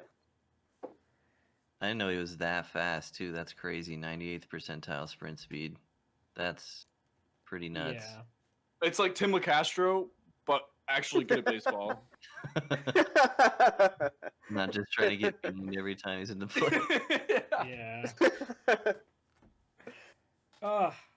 It's just so You joke crazy about to it. be this hyped, and everybody's this hyped on this prospect, or this, not really a prospect anymore, but like the fact that the entire sport of baseball is rallying around a guy who's played 89 games I mean, it's definitely good for the sport of baseball, but my God, like I said, man, no pressure. I mean, I Doesn't talked about this exist in at my all. YouTube video, but like the MLB has to, and they kind of already are. I mean, he's on the cover of MLB The Show. MLB just has to put all their stock into Tatis. I mean, he's the face of baseball. Whether or not he's the best player, he's more marketable than Mike Trout is, just because of his personality, how he plays the game. At this point, yeah. And he's actually going to make the playoffs, unlike Trout, so that helps. And to top it all off, what a jab! What a jab! you think, bro, you ever seen those TikToks where it's like, you think you can hurt me? My dad's like a politician. Yeah, you think you can hurt me? I'm an Angels fan. You think any of that shit? You think any of that shit phases me anymore? You're absolutely wrong. Yeah, I wasn't trying to make a jab at you. I was just making a point that he's actually going to play in meaningful games. Yeah. Yeah. Without a doubt, man. I mean, That he's gonna get swept by the Dodgers, but it's okay. He's still going to get there. The Angels aren't even going to have the opportunity to get swept by the Dodgers. Yeah, exactly. Well, we'll have the opportunity. It'll just be in the regular season. In July. I will say the Angels are the Dodgers' daddy, though. We beat the Dodgers in the regular season very frequently. I'm pretty sure we swept them in 2019. I think in 2020 we split the series, except for that last week of the season. They kicked their ass, but that was also when we weren't playing Mike Trout, so that doesn't really count. But yeah, literally 2019 we swept them. I remember that, and 2020, like I said, we weren't playing our starters in our last series against them, but yeah, they're gonna get swept in the playoffs. That's my talking point there. Now we do have another. What was that? Did you have something else? Okay. Me, no. We are moving on to another 22-year-old, a future 22-year-old. Is he 22 yet? He did. He just turned. right now. Yeah, he just turned 22. Jonathan, as I call him, Soto. Yeah, just an absolute freak at the plate. Just an absolute freak at the plate. Like, he's just set up to be one of the best hitters of all time, you know? Yeah. But compared to Ted Williams and all that. Yeah, I mean, I think it's a good comp. Yeah, he doesn't have great defense. He's not. I don't know what his speed is, if that's on his Baseball Savant page or anything. I know Mick's already on there, but Dude, the stats are crazy, man. Every time I look at them. Well, in 2020, he only played in 47 games because he started the season with COVID. He also broke that barrier. He was the first MLB player to go down with COVID, to my knowledge. Well, Freeman got it before the season started, but that's cheating. Once he got back, well, though, Soto never actually had it. It was a false positive. It was a false positive. Gotcha. So when he got back, though, 47 games, he batted .351, so he passes the 300 test. 490 on base percentage, 695 slugging percentage, 1100 OPS, and a 212 OPS plus. And he struck out 28 times in almost 200 plate appearances. So he doesn't strike out. He has one of the best eyes in baseball. Even in 2019, where he played in 150 games, he struck out 132 times, which is a little bit high, but he walked 108 times. So he's almost, even with the walks and strikeouts. So it's just crazy to see that kind of maturity from a 22-year-old or a 21-year-old last year. He was literally hitting home runs off of Justin Verlander as a 20-year-old, and I'm sitting here trying to film a podcast. So don't go down you that just rabbit don't, hole, man. It's too sad. Yeah, no, you don't. You just don't see that from a 22-year-old though. Nobody has that kind of plate discipline. Mike Trout didn't have it. Mike Trout would strike out, 150, 200 times his rookie year. He would strike out 4 times a game all the time, and he was still one of the best players in baseball. Juan Soto is just way too mature at the plate for his age. It's ridiculous. He's on a different level. Yeah, he's pretty much in his prime, and he's 22 years old. I'm extremely high on Soto, but you guys know that. Yeah. I think he played in 10 minor league games and then came up because you just can't keep him down. He's just he's never going down ever. yeah. Obviously, but you don't see that kind of maturity from a player his age. Yeah. Yeah. So Juan Soto at 5. Anybody All else? three of his seasons are so impressive. I would Yeah. argue 4th for Soto and move Freeman to 5th. Well, I think. Well, would you still CBrev? You said you'd put Acuna at 4. Switch them. Would you? Obviously, Acuna is more well-rounded, but Soto's hitting is just fucking ridiculous. So I do value defense in the outfield for sure. So I'd have Acuna 4th, Soto 5th, but you can't argue that Soto is probably the best hitter in baseball. Maybe the only other guy you could argue is Trout. So yeah, I agree with that. What he does very well. Yeah, historically well. Oh, he's only freaking 22. Yep. That's what impresses me most about him. The fact that he just doesn't strike out that much as a rookie. And I don't know. He just makes crazy contact, and he's so patient at the plate. Like, we all know about the Soto shuffle we saw in the postseason. And he's also fun as hell to watch. Like, he's not Fernando Tatis Jr., but I honestly would rather watch Soto than Fernando Tatis Jr. Yeah, me too. He's just fucking hilarious. He's just a little kid running around out there. Yeah, they're just kids having fun, man. Let the kids play. I also loved his game-tying hit in the wild card game in 2019, where he literally just ran past second base and got out and was just like, I don't give a fuck. He's like jumping up and down, and he's getting tagged out at second. I love it. Yeah, man. that was hype as fuck. That was great. That was awesome. Side note, but I think it's going to be so fun to use his live series card on launch day for the new game. Oh, yeah. Oh, dude. Yeah, 100%. I rake with his live series card. I can't wait. And it's not like there's crazy defensive options at launch, so like you don't take as big of a hit by playing him. It's gonna be fun. Yeah. I can't wait. It's gonna be so. I mean, launch day is gonna be like Juan Soto and left. You got live series Trout's obviously gonna be in there, and then whoever a collection reward is gonna be like whoever they decide to use. I'm hoping for Clemente, the collection reward. I really hope it's him. I think it's Aaron or A-Rod. Yeah, I was thinking A-Rod. I could see Hank Aaron over A-Rod. Aaron would be a more 5-tool player, I guess. More of a I guess that's not true, but still. Then A-Rod, no, A-Rod's easily the best shortstop in the game from day one. Yeah, I forgot A-Rod. Well, I don't know. Would they give him a Yankees card, or would they give him like a Rangers prime or something? Maybe they give him almost the doesn't matter. Prime. I mean, they could give him 399s for each team he played on. Yeah, but if they gave him same stats but a different picture, that'd be cool. Exactly. Yeah. Well, they said they were gonna do. They were gonna do that with Ken Griffey Jr. this year. Mm. When they like announced that he was gonna be the only player in the 11th or the 10th inning program, I thought there were gonna be like 3 different versions of him. Yeah, same. So that'd be cool. So I think I probably want A-Rod the most, but I would not be opposed to Hank Aaron, that's for sure. Yeah, I'd love A-Rod, especially since the last 2 years have been outfielders for the collection. That's true. Yeah. So Change it up. Just give me someone better than Craig Biggio. I'll be so happy. A-Rod's swing is so good too. Like the card's gonna be insane. Yeah. Yeah, I've never used it, but it just seems like it would. I don't know, one of those swings that would just eat up every baseball, no matter where it is. Mickey Mantle was not very good for me though. I couldn't get it going with Gary Sheffield either. I couldn't. I don't like his stance enough. He was the best out of the 3 for me, but I know Mick has to go to work soon, so let's. I was about to say I do got to wrap up. I gotta go. All right, so Freddie Freeman, and who's got a take on him? I think Freddie Freeman's fine. Yeah. Yeah, like he's definitely top 10, but I'm more high on Soto than Freeman, even though Freeman's shown more consistency over the last 10 years. Freeman's got better every single season, pretty much. He's been on a steady incline his entire career, leading to last season. Yeah, I looked at his reference page. I noticed that. But yeah, I'd put Freeman at 5, put Soto at 4.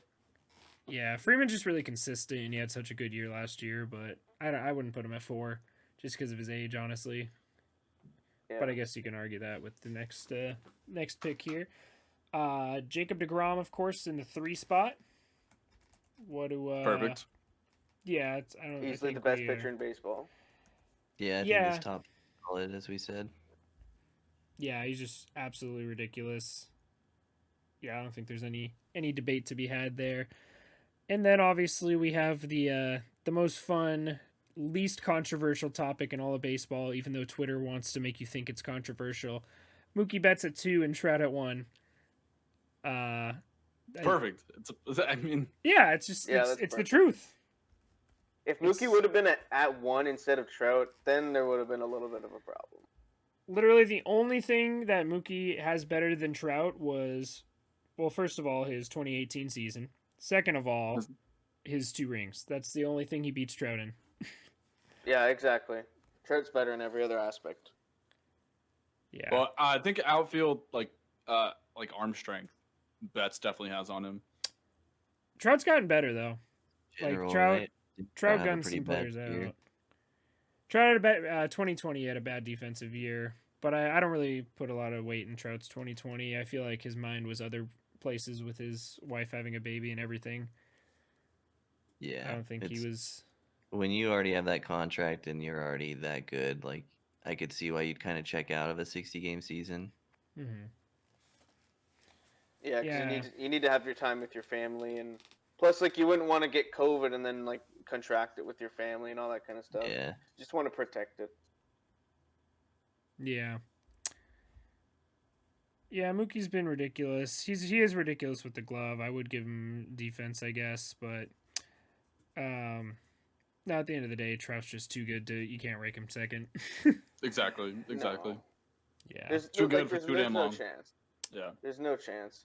Mookie I think Betts- I think Trout's been the #1 player in MLB in all these rankings every year, except for I think it was 2014 when Clayton Kershaw won the Cy Young and the MVP. Interesting. I, I didn't think, even or know that. it might have been 2015. I can't remember. I think there was one year that Kershaw was ahead of Trout. Yeah, he's just so dominant. He's so fucking good, dude. But it just shows how good you have to be.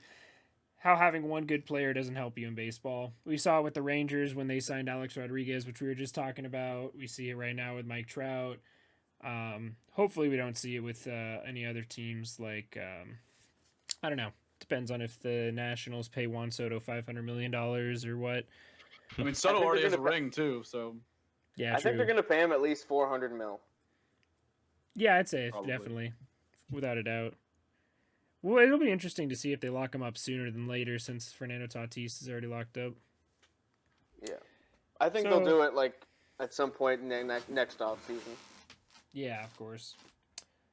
Well, I think we've been recording for about 2 hours. So, any last takes or anything about this? I was top gonna say 10? we can wrap it up with some hot takes if you want, like we normally do. I got mine. It's not really a hot take, but it's a take.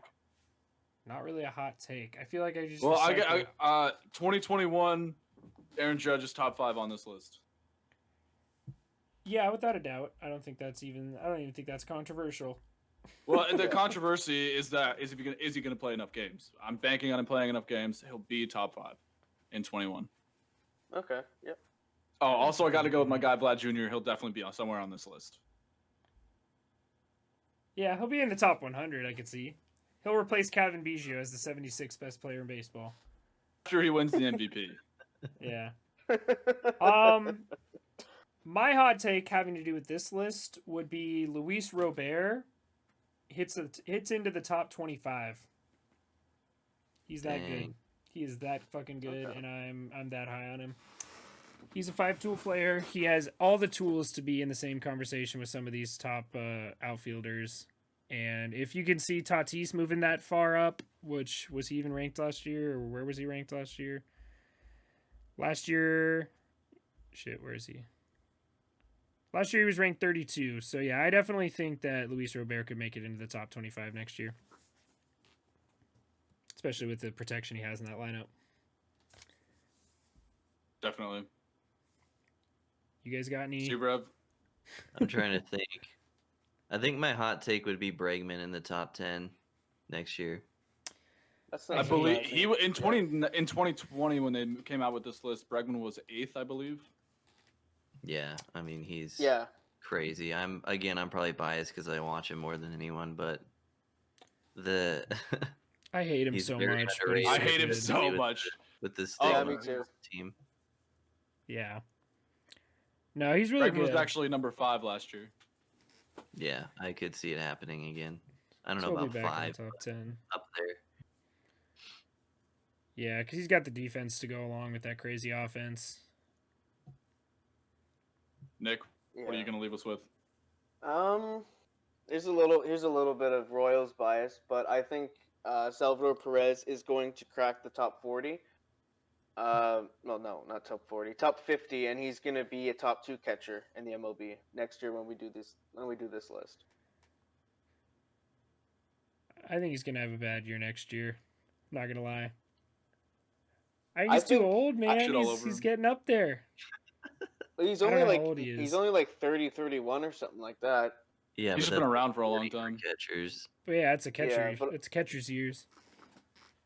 Yeah, I Maybe think if he's a DH he's next going to year. transition to the DH soon. Yeah, but I think with the better adding Benintendi and Santana to the lineup, it's going to make him have more protection, and it's gonna Yeah. make that team a lot better.